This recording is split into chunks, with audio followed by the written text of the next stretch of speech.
A typical day at the Healing Oasis, it is never the same, but it's always divine and aligned. We start with a lot of ritualistic work. We're not like your typical job. You come in, you open the doors, and boom, you get to go in. No, you come in, you gotta sage yourself, you gotta sage the product, you gotta sage the entire shop. When we open the door with the intentions of bringing in love, welcoming in healing. When we sweep to welcome in love, welcome in healing, welcome in those who are in need of healing. We welcome in wisdom, guidance. We go to our altar, we refill our altar, we cleanse our altar, and then of course, then sound healing. We bless the space with sound healing when we get in. We always do some type of sound healing, whether or not it's singing bowls or bells or even clapping our hands or snapping our fingers. We're just doing something to awaken the spirits by using sound.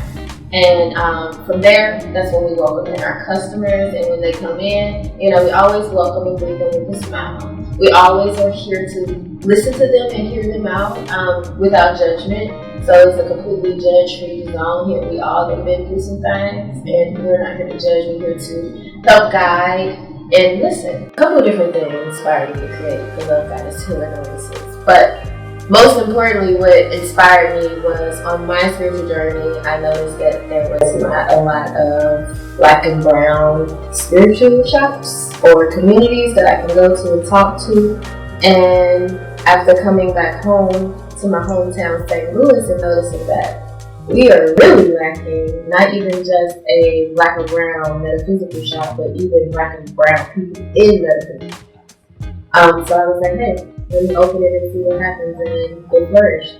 Top 3 products that we sell here is, I would say, crystals, candles, and sage, in that order.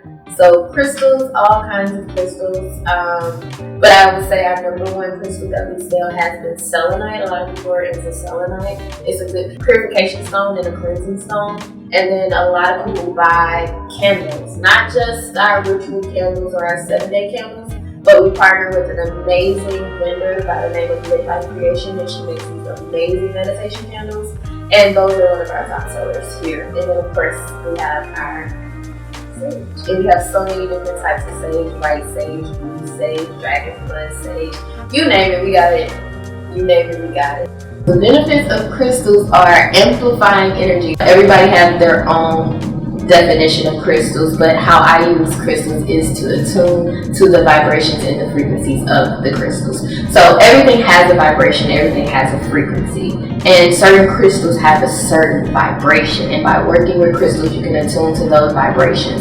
And in sense, attuning to the frequencies of the stone. So for instance, rose quartz vibrate at the vibration of love. Working with that stone, it'll help you vibrate at the vibration of love. So that's why I like working with crystals, and that's why they work to me and how they work to me. But of course, different ways for different folks. Oh, what big event I have coming up next. So my birthday is Saturday, December the 3rd, and that's also going to be a Cherokee Street print art bazaar. So there's going to be a whole bunch of artists gathering on Cherokee Street and visiting different local shops, including myself. I'll be hosting a couple artists, 2 local artists that I'm not that familiar with, but I also have my own in-house artists that will be here. They'll be selling their art, painting their art. We'll be having some live art as well. So that's what we got big, and then of course we're going to be celebrating our 3-year anniversary soon. So some of my favorite gems that I like to give people on their spiritual journey is to breathe. That's number 1. No matter what you're going through, just stop and breathe. Take a deep breath. I like to breathe in for 4, hold for 4, breathe out for 4. No matter what you got going on, just breathe. It'll bring so much clarity to you. It'll bring so much insight to you. It'll bring so much wisdom to you. And it also calms you down so that you can think clearly. Journal your journey, like we talked about earlier. Journal your journey. You need to write things down so that you can come back to it later. You need to go through you need to problem solve. Like we were taught in school in math class, show your work. Sometimes you gotta show your work. You gotta work through your problems. and writing it down to kind of help guide you. Because yes, I'm a spiritual guider and I'm here to help guide people, but I tell them all the time, trust yourself. Listen to yourself. At the end of the day, you want yourself to be your highest advisor. So it's important for you to develop a relationship with yourself through journaling. Have faith. Choose faith over fear. This spiritual journey can get scary. It can get very scary because parts of you feel like you're going crazy. Other parts of you feel like your life is falling apart. But you just have to have faith that no matter what, you're good and you got this. So have faith over fear. Those are my gems.